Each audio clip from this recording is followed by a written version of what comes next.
All right, we are coming out of an ABC special news report about New York City's Mayor Eric Adams.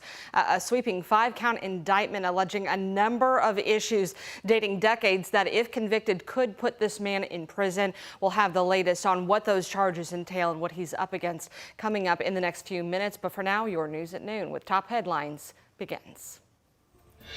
Right now on WHAS11 News at noon, Hurricane Helene will make landfall on the Florida coast tonight. She will then make her way into central Kentucky and southern Indiana beginning tomorrow. I'll be talking more about the main effects that we're going to be noticing in your full forecast straight ahead. Rain or shine, it is day one of Louder Than Life. The precautions the event organizers are taking, including something new this year. And getting out the vote. High school students on the move, displaying their civic duty in an effort to get people to the polls on Election Day.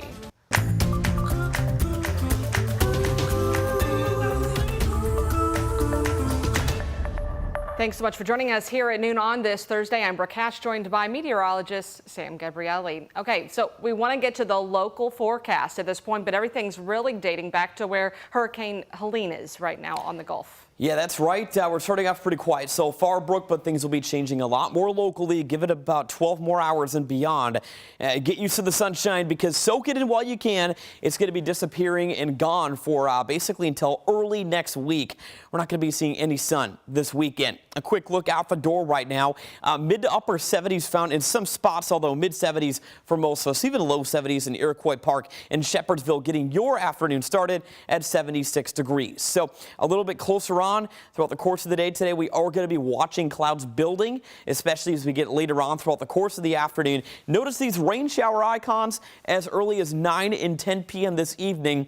Our atmosphere is going to be opening the door for rounds of rainfall, all from Hurricane Helene, which right now Helene is making it her way to the north and east very quickly at 14 miles an hour, and Helene making landfall in that Big Bend of Florida as we get you into the night tonight. So again, we're talking about life-threatening storm surge, where storm surge could be 20 feet or more in height, which is the equivalent of a 2-story building. See all these counties in red? Those are hurricane warnings. They stretch all the way into central Georgia, Atlanta, much of the Appalachia region of western North Carolina in tropical storm warnings.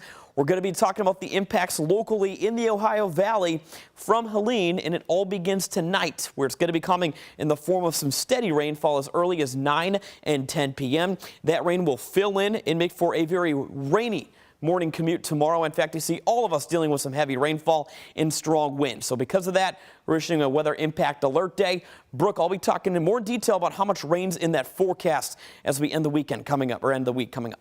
All right, Sam, all eyes are on Louder Than Life, which is now underway. The 4-day music festival will draw in more than 100,000 people to Louisville, but lingering rain from that hurricane could put a damper on your weekend performances. Alexander Goldberg and photojournalist Elijah McKenzie spoke to the festival's executive director about its backup plans for weather.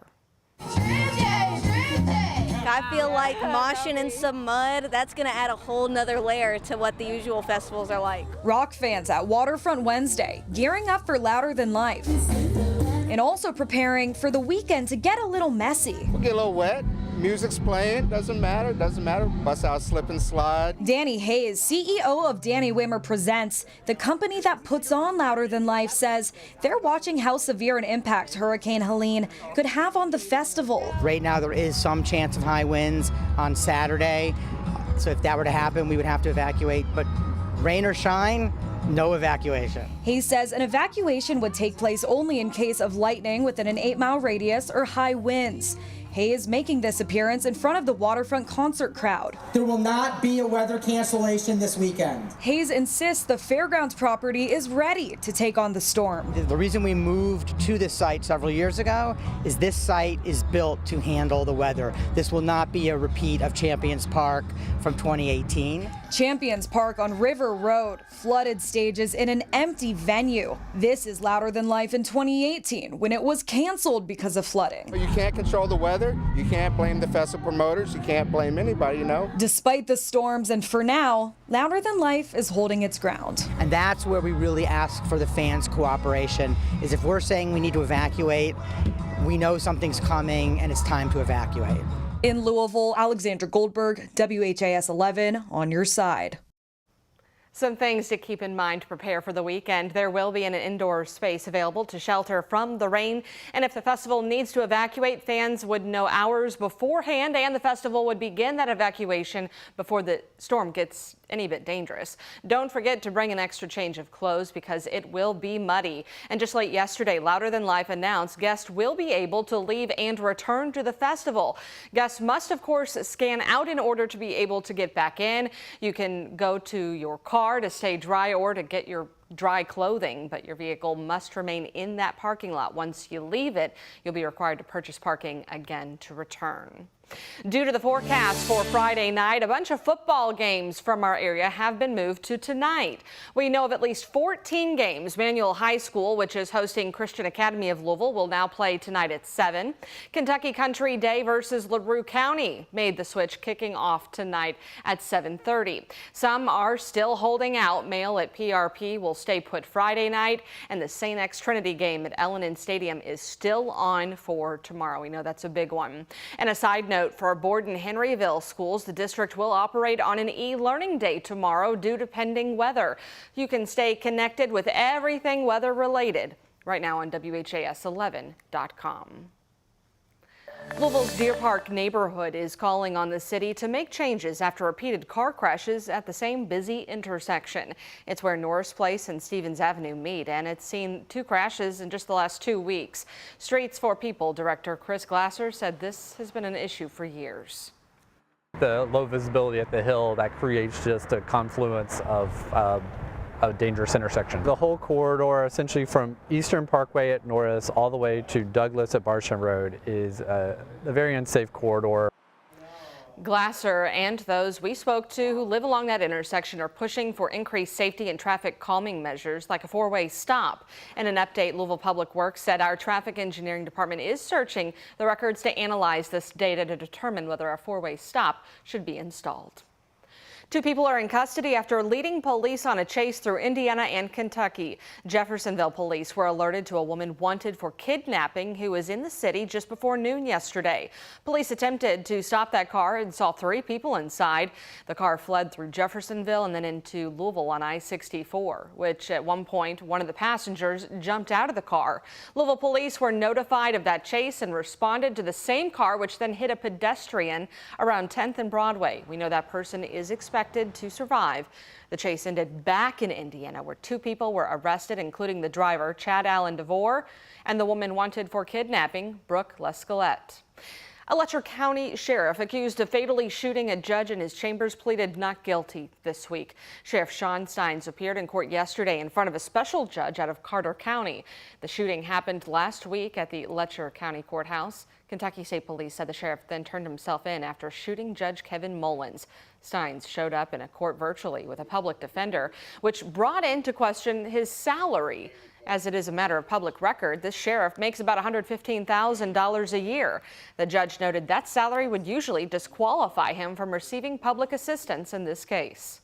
It's going to take a considerable amount of money to retain an attorney to represent you on this capital offense. However, I don't believe you do at this time qualify as for public assistance due to the fact that you aren't indigent. All right.